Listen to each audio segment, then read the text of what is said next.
At the end of the 19th century, when streets were still lit by gas and electricity was a luxury reserved for the few, one man dared to look beyond, to dream of taming the invisible forces that move the universe. He envisioned a world where energy flowed freely, where words could cross oceans, where engines ran without fuel, and where ultimately science found in the most creative imagination an ally to build the future. His name was Nikola Tesla, an obsessive inventor, an unclassifiable genius, a solitary dreamer who with each experiment moved one step ahead. A visionary who during his lifetime saw his reputation swing endlessly between myth and oblivion. While others earned accolades and amassed fortunes, Tesla died nearly penniless, isolated from the world, immersed in the cold silence of a hotel room in New York. He left without money, without the recognition he deserved, but behind him, he left an indelible legacy, and, though forgotten by many, trunks full of documents, diagrams, and projects he never managed to realize. Chests that, just hours after his death, were seized by US government agents, giving rise to a legend surrounding what became known as Tesla's Lost Files. For over 70 years, everything remained classified, and every attempt to uncover what those documents contained ended in a dead end, leaving historians, scientists, and Tesla enthusiasts with only speculation as a means to reconstruct the fate of those trunks. 7 decades during which the final days of Nikola Tesla remained shrouded in a dense fog of mystery and speculation.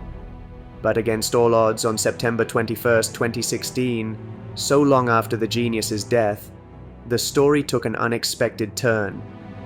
That day, the FBI published 250 documents related to the case on its website, documents that had previously been classified. Internal files, interagency correspondence, surveillance reports, and memos were now entering the public domain. Material that could shed new light, or perhaps reveal new shadows, on what really happened after Tesla's death. The declassified documents indicated that Tesla's personal effects, including the contents of the trunks discovered and seized by the Office of Alien Property in the hotel room where he died, were analyzed by MIT engineer and American physicist John George Trump, Donald Trump's uncle. After 2 days of inspection, he wrote a report stating that there was no practical value in Tesla's theories. Nothing of scientific interest has been recovered from the trunks. However, those very same declassified files seem to suggest the opposite. Concerns about his free energy projects, and above all, interest and fear regarding his ideas for weaponized technology. Beyond any conspiratorial lens, one detail in those FBI documents stood out as undeniably strange and suspicious. All historical records mentioned that Tesla kept 80 trunks where he stored his blueprints, notebooks, calculations, and prototypes. The Federal Bureau of Investigation declared the existence of only 60 of those trunks.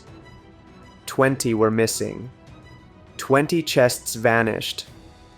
Never described in official reports nor handed over to his relatives. 20 trunks whose contents had been erased from history.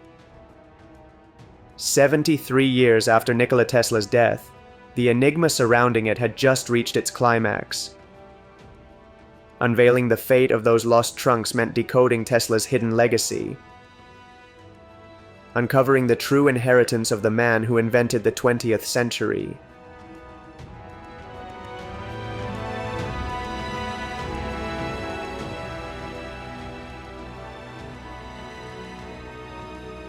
On a stormy night in the heart of the Austrian Empire, the life of the man destined to change the world began to be written. On July 10, 1856, as lightning tore through the skies above Smiljan, a remote village in what is now Croatia, a child was born. His mother prophesied he would be a son of light. His name was Nikola Tesla. From her, the boy inherited his creativity. From his father, an Orthodox priest with the soul of a writer, a passion for language and intellectual discipline. And from the world around him, from a childhood shaped by rural superstition and the electricity of the storms that lit the skies, the fuel to imagine the future, the stuff dreams are made of. His restless, brilliant mind revealed itself to the world at a very early age.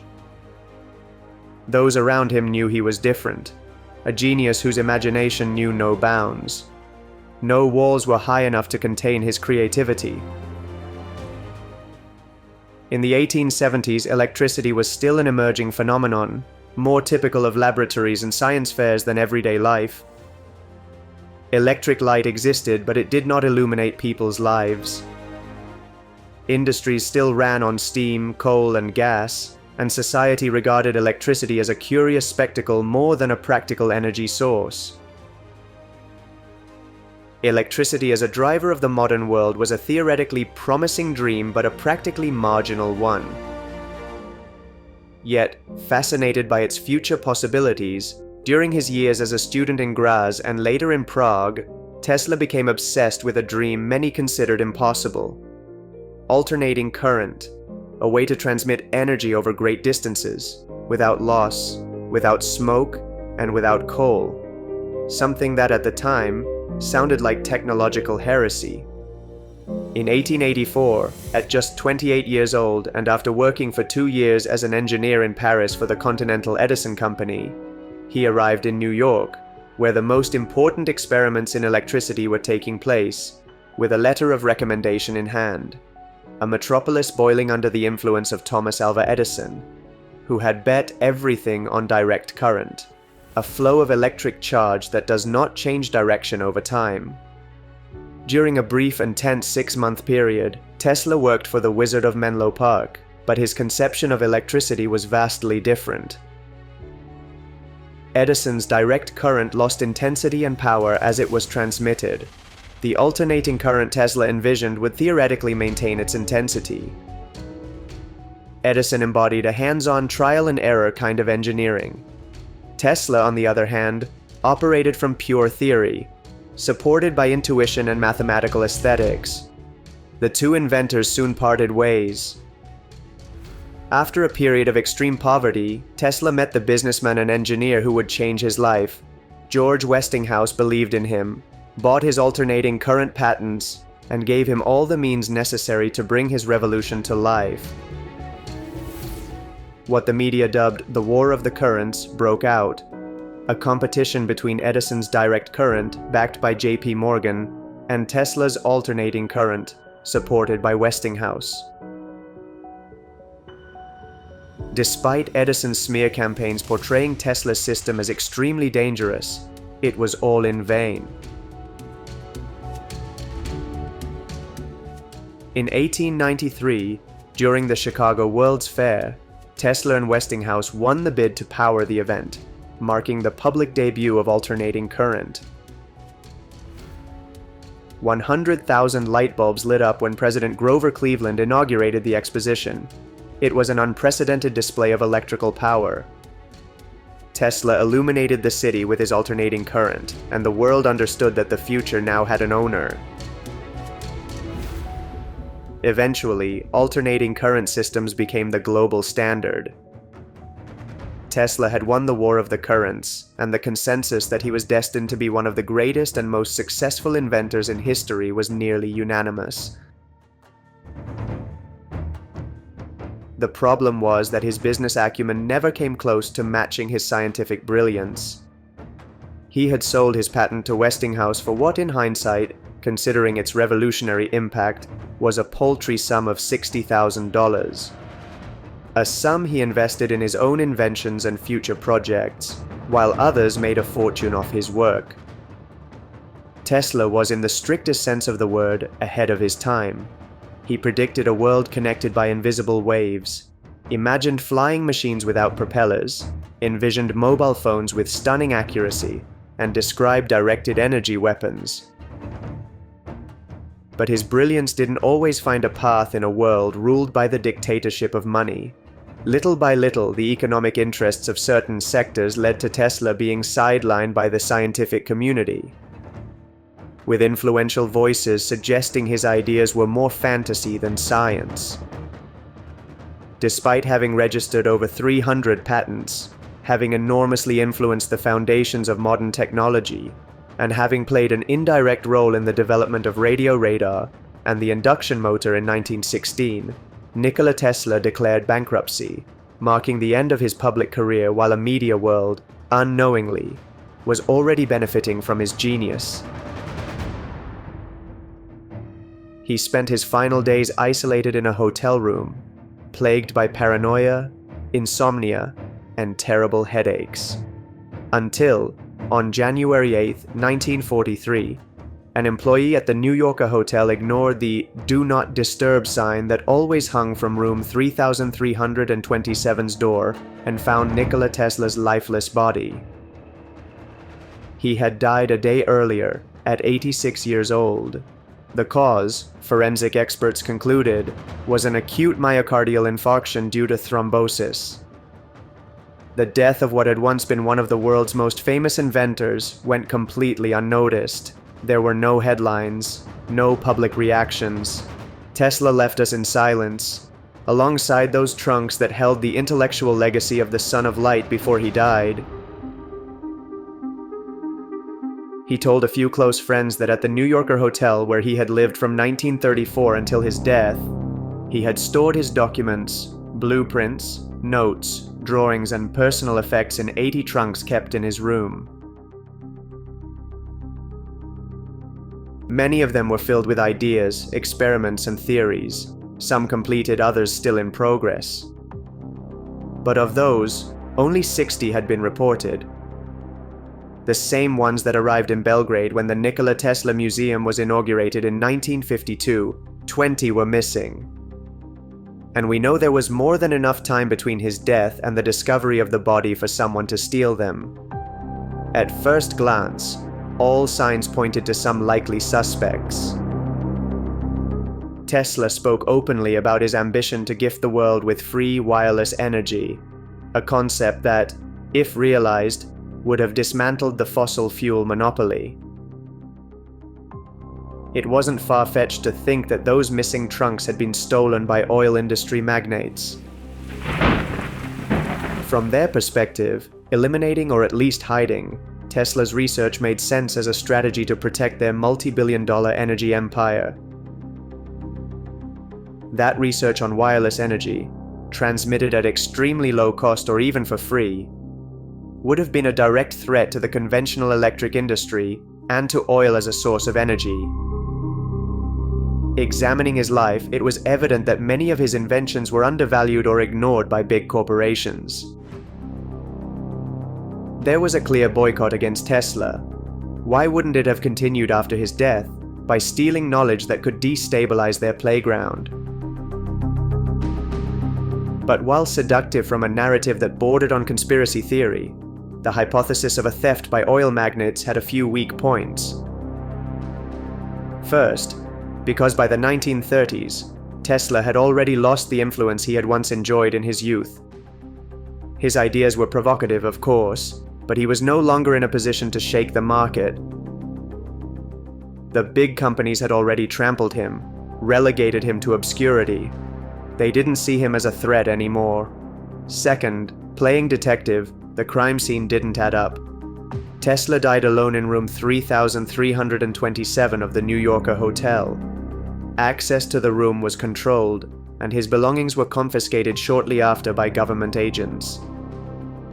A covert operation by oil magnates' henchmen without the FBI noticing seems at the very least improbable, especially considering how strict the protocols were for handling the possessions of citizens with international ties. Though the story of oil barons stealing the trunks to protect their monopoly fit beautifully into a David versus Goliath narrative, it lacked both documentation and logistical plausibility. However, the theft hypothesis could make sense if the person behind it had been someone much closer to Tesla. Sava Kosanovic, Nikola Tesla's nephew and son of his sister, was his closest living relative in the United States.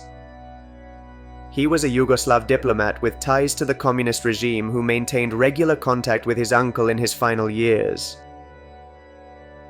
In fact, it was Sava who officially claimed Tesla's belongings after his death as his heir.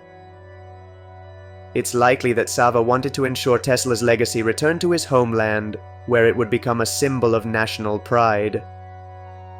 For Yugoslavia, at the time divided by war and rebuilding under the growing influence of Soviet leaders, obtaining Tesla's archives would have been a powerful scientific statement. If some of the documents contained useful information on energy, weaponry, or communications, he may have kept them to be used by the new government, or even taken them to prevent his uncle's papers from falling into the hands of private companies or the US military. The theory was based on the fact that we know Sava was the first person outside the hotel staff to enter Tesla's room hours before government agents arrived. He would have had more than enough time to hide or remove part of the trunks. Moreover, let's remember that part of Tesla's material legacy was sent to Yugoslavia in 1952 and is still preserved today at the Nikola Tesla Museum in Belgrade. His nephew was one of the direct coordinators of that transfer, during which 20 of the original trunks listed in the inventory were missing. But the story didn't end there. The rise of communism in Yugoslavia led US intelligence services to distrust any diplomat connected to the new government. In FBI declassified documents, authorities expressed concern over Sava's movements, who was under surveillance due to suspicions that he wanted to transfer strategically valuable technological knowledge to Yugoslavia, right at the silent onset of the Cold War. The hypothesis that Kosanovic withheld or diverted some of his uncle's trunks was plausible, but not conclusive. His recorded entry into Tesla's room, the fact that he was a legitimate heir, his political ties to the communist government, and his role in the transfer of files to Yugoslavia made him a logical suspect. A more credible theory, yet still riddled with significant holes. On the one hand, there is no clear evidence that Sava stole or withheld the trunks. Intuition alone is not enough. All we know for sure is that he was in the room before representatives from the Office of Alien Property arrived, and that he helped arrange the shipment of documents to Belgrade. But nothing directly links him to the disappearance of the 20 missing trunks. In fact, the US government itself approved the transfer of material to Yugoslavia. If Sava had acted covertly or fraudulently, it's unlikely the shipment would have been legalized during Cold War times. On the other hand, and in relation to this political climate, although it's true that he was monitored by the FBI, he was never formally accused. Had there been even the slightest suspicion of treason against the United States, given the tensions with the communist bloc, Sava would have been prosecuted immediately. Once the lines of investigation pointing to oil magnates and Tesla's nephew were closed, everything seemed to suggest that the disappearance of the hotel trunks was tied to a more complex and darker plot. A conspiracy orchestrated by the highest levels of power. The United States government had just become the main suspect. In the declassified documents, one name appears briefly: Blois Fitzgerald, an American electrical engineer from MIT who had a close relationship with Nikola Tesla during the inventor's final years. The FBI mentions him in one document as someone, quote, very close to Tesla, familiar with his most advanced research. In fact, it's believed that he was the one who, after Tesla's death, quickly informed the authorities of the existence of 80 trunks filled with documents and experimental models. On the surface, there was nothing overtly suspicious about him. A collaborator of Tesla's might naturally have access to privileged information that, as a patriotic American, he felt should not fall into enemy hands. But one detail overlooked at the time gave the investigation a disturbing twist. According to records, when Sava Kosanovich, Tesla's nephew, entered his uncle's room as his closest relative in the country, he was accompanied by 2 hotel managers, one of whom was named Fitzgerald. Mere coincidence, perhaps, and it could have been, if not for the fact that hotel records from the New Yorker show no employee named Fitzgerald at the time of Tesla's death. And it didn't stop there. The other supposed hotel manager who entered Tesla's room with Sava was a Mr. Doty, another name not found in the employee register from those years. Where that surname did appear was in the figure of Colonel Ralph Doty, who had ties to military intelligence. Though more speculative, there were reasonably solid indications that both Fitzgerald and his companion may have intercepted Kosanovich, posing as hotel staff in order to gain access to the room, monitor his actions, and perhaps even retain the most sensitive materials. The central idea is that Blois Fitzgerald may have been a secret agent of the US government, likely connected to the FBI or to the Office of Alien Property, which confiscated Tesla's belongings. His mission, it is believed, was to get close to Tesla during his life to monitor the development of his research, and once he died, to ensure that none of his documents fell into Soviet or even Yugoslav hands. While assessing whether any of the inventor's writings held strategic value during World War II. The theory of Blois Fitzgerald's involvement was not airtight either. There is a lack of material evidence. While he is mentioned in the declassified documents, there is no proof that he personally took anything or that he was a secret agent. But if we were to play the conspiracy game, this time there was something that gave the theory wings. Something that opened the door to a darker narrative that, in an era when the foundations of the world were crumbling, could not be ignored. The interest of the 2 main players in World War II in seizing the ultimate weapon. A tale about something that came to be known as the Death Ray.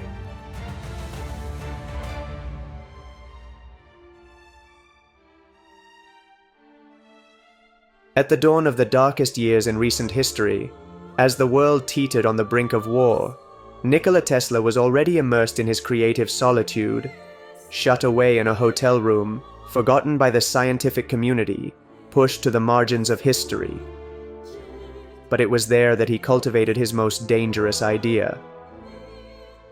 In September 1940, with Europe already consumed by the horrors of World War II and the United States still watching from afar, the New York Times published an interview with Nikola Tesla that shocked those who still remembered his brilliance. In it, Tesla spoke of an invention capable of ending all wars, a revolutionary technology he called teleforce, a hypothetical system capable of projecting charged particles, not light or waves, but particles with mass, at extreme velocities using a special form of electrostatic repulsion within a vacuum chamber. It wasn't a laser beam, nor a bomb, nor a typical electric discharge. It was a concentrated beam of microscopic particles ejected with such energy that it could pierce through steel hundreds of kilometers away. Tesla described it as a defensive weapon capable of shooting down planes up to 400 kilometers away, melting entire armies in seconds, and protecting a nation's borders with an invisible wall of energy. The journalists, however, gave it a name that had little to do with its supposed deterrent nature. The New York Times dubbed Tesla's hypothetical weapon the Death Ray. The name spread like wildfire. Tesla claimed it was in essence an impenetrable defense system, an energetic wall that would prevent any foreign invasion. But in the context of 1940, such a promise would inevitably be viewed by any global power as the ultimate offensive weapon. The inventor claimed to have blueprints, equations, and prototypes to bring this technology to life. and although many dismissed it as the ramblings of a disgraced old man, the echoes of his words, spoken by someone always ahead of his time, reached the halls of power. The idea of a death ray fit too neatly with the superpower's ambitions for dominance. Both the United States and Nazi Germany, still clinging to its dream of victory, had every reason to be interested in such a weapon. A hypothetical technology which, if real, could tip the scales of war in favor of whoever obtained it. And here, once again, the mystery resurfaced. In the files declassified decades later, one could sense the obsessive concern and interest in Tesla's work related to this technology. And although it was officially claimed that Dr. Trump found nothing of practical value among his belongings, the question of whether those 20 trunks that have never been recovered contained sensitive information about the death ray had to be asked. The FBI justified the confiscation by the Office of Alien Property, even though Tesla was an American citizen, as a measure to prevent the documents from falling into the hands of his nephew, who was known to be a diplomat with ties to the Soviet Union. But it's clear that in an era when every technological advancement could sway the outcome of war and global power, the possibility that Tesla had developed an energy weapon of such magnitude could not have gone unnoticed by US authorities. His nephew may have been the public justification, but perhaps the intervention concealed a very specific fear tied to national security. That within those trunks lay the secret to a weapon humanity had never seen before. The answer, if it exists at all, remains buried beneath sealed reports, cordoned-off rooms, and trunks that never resurfaced.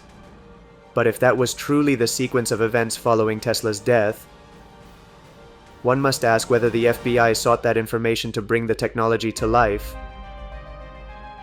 or if all they wanted was to ensure it didn't fall into the hands of the man who set the world on fire.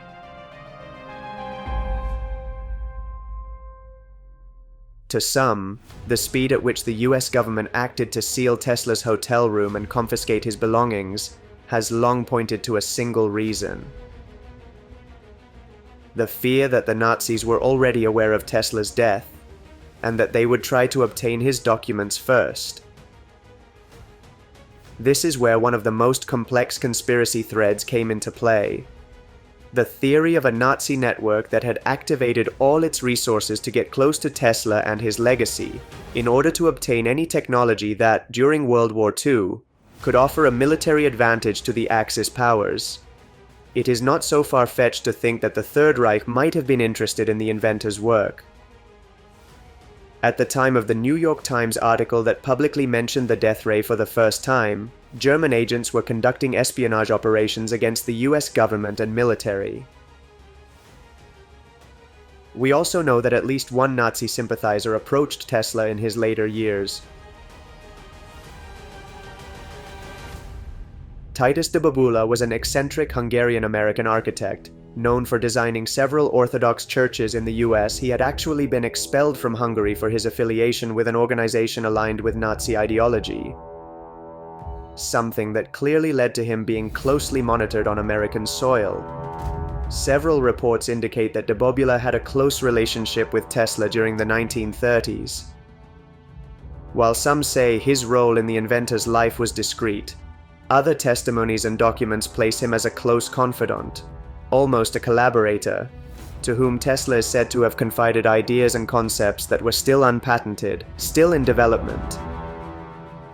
In fact, some authors claim that de Bobula tried to persuade Tesla to travel to Europe to present his ideas to governments that, according to him, were more receptive to disruptive technologies.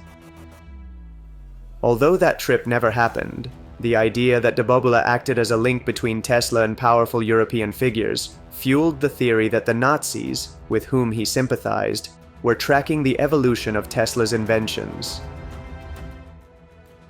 De Bobula died in 1961, never having given a clear statement about his relationship with Tesla.